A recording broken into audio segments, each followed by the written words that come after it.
So, ito po mga idol, alam naman natin na itong si Casimero ngayon ay talaga namang ika nga, no? Ito ngayon ang trending sa atin, no?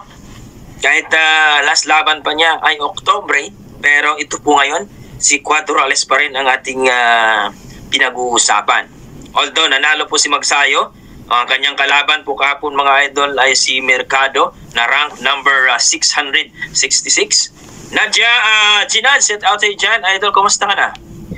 So, dito po mga idol, no?